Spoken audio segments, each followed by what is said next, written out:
Identify extended surface forced air cooled evaporators. Service air cooled evaporator by blower. Hello, माझे नाव मयूर आहे. मला आशा आहे की आजच्या सत्रासाठी तुम्ही सर्व उत्सुक आहात. या मॉड्यूलमध्ये आपण विस्तारित सरफेस फोर्स्ड एअर कूल्ड इव्हॅपोरेटर बद्दल जाणून घेणार आहोत आणि त्याची दुरुस्ती करणार आहोत. या अभ्यासाच्या शेवटी तुम्ही सक्षम व्हाल. इव्हॅपोरेटरचे प्रकार, विस्तारित सरफेस फोर्स्ड एअर कूल्ड इव्हॅपोरेटरचे भाग ओळखा, इव्हॅपोरेटर कसे कार्य करते, दुरुस्ती करा आणि युनिटची स्थिती निश्चित करा आणि ते कूलिंग इफेक्ट तपासा.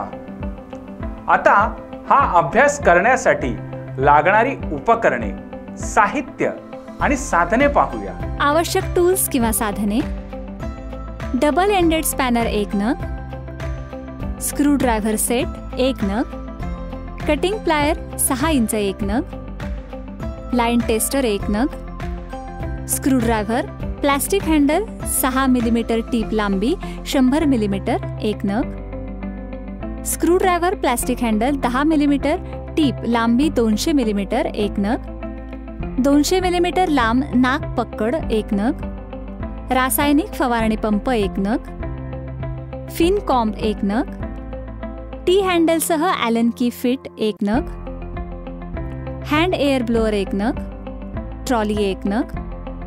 आवश्यक उपकरणे: विस्तारित सरफेस फोर्स्ड एअर कूल्ड इव्हॅपोरेटर 1 नग, 1 टन किंवा 1.5 टन विंडो एअर कंडिशनर 1 नग, सर्व्हिसमॅन थर्मामीटर 1 नग, एअर वेलॉसिटी मीटर 1 नग.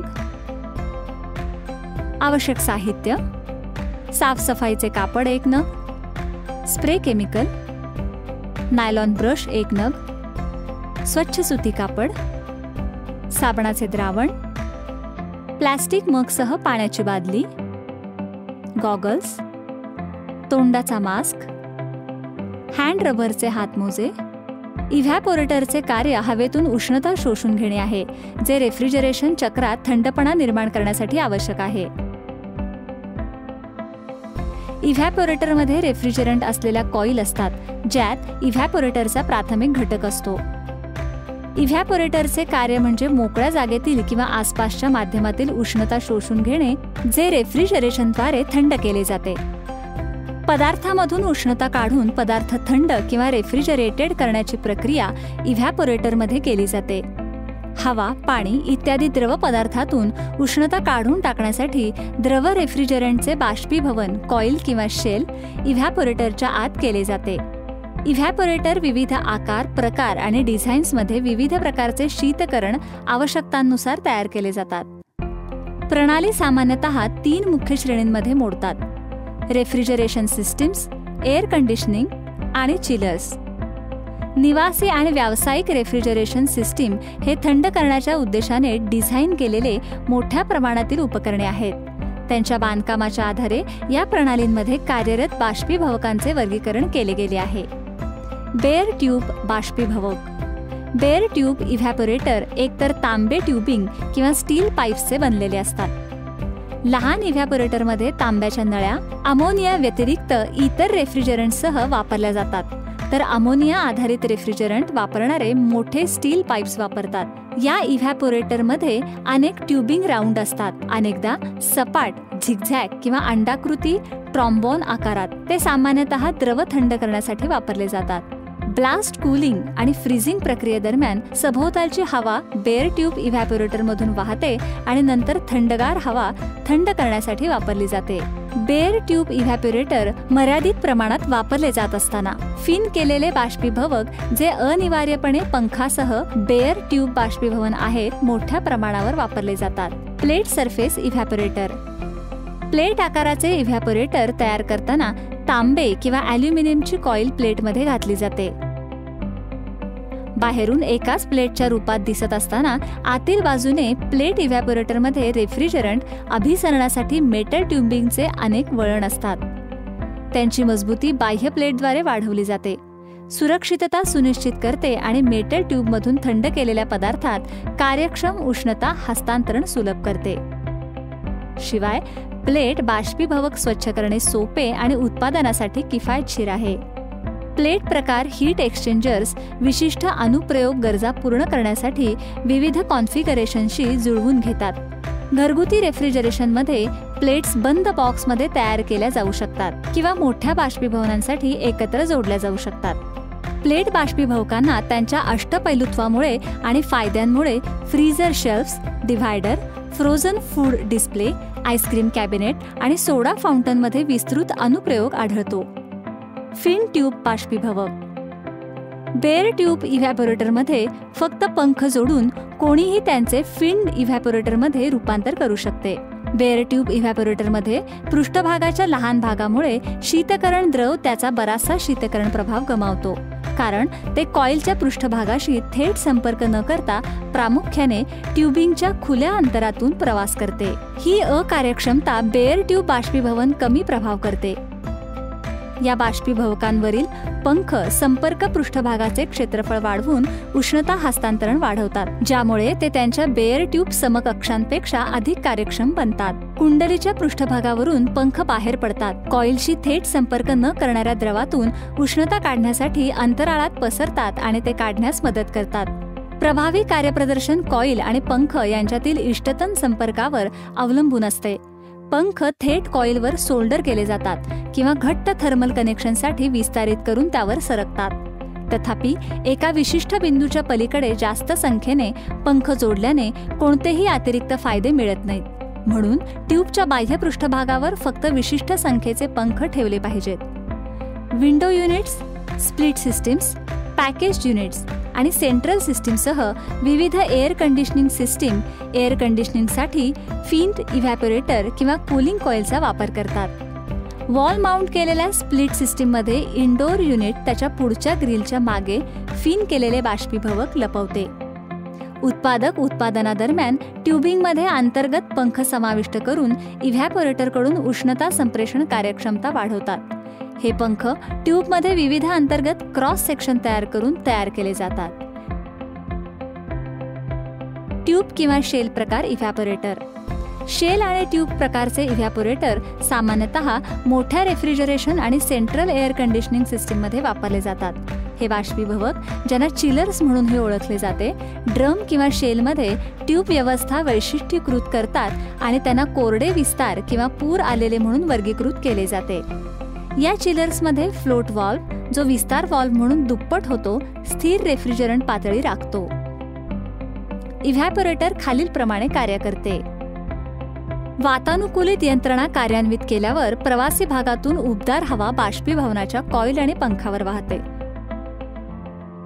बाष्पीभवक थर्मोस्टॅटिक विस्तार वाल्व किंवा छिद्र ट्यूबमधून थंड कमी दाब शीतक प्राप्त करतो. हे थंडगार रेफ्रिजरंट बाष्पीभवन कॉइलमधून फिरत असताना उबदार हवेतून थंड रेफ्रिजरंटमध्ये उष्णता हस्तांतरण होते. लिक्विड रेफ्रिजरंटने पुरेशी उष्णता शोषली की त्यात फेज बदल होतो. कमी दाबाच्या द्रवापासून कमी दाबाच्या वाफेत संक्रमण होते.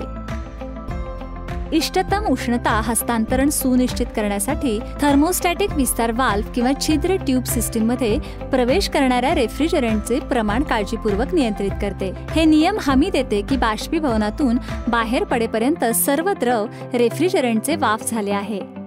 बाष्पयुक्त रेफ्रिजरंट नंतर पुढील प्रक्रियेसाठी कंप्रेसरच्या इनलेट सक्शन बाजूला जातो. आता ह्या व्हिडिओमध्ये तुम्ही आतापर्यंत मिळवलेल्या ज्ञानाद्वारे तुमचे पहिले काम आहे इव्हॅपोरेटरचे प्रकार आणि कार्य ओळखणे. एकदा तुम्ही इव्हॅपोरेटरचे प्रकार आणि त्याचे कार्य ओळखता, रेकॉर्ड शीटवर तक्ता 1 मधील निष्कर्ष नोंदवा. कोणत्याही उत्पादन तपशील किंवा वैशिष्ट्यांसाठी डायरेक्ट कूल्ड बाष्पीभवनाच्या दोन्ही बाजूंचे परीक्षण करा आणि रेकॉर्ड शीटवरील तक्ता 1 मध्ये त्याचे दस्तऐवजीकरण करा.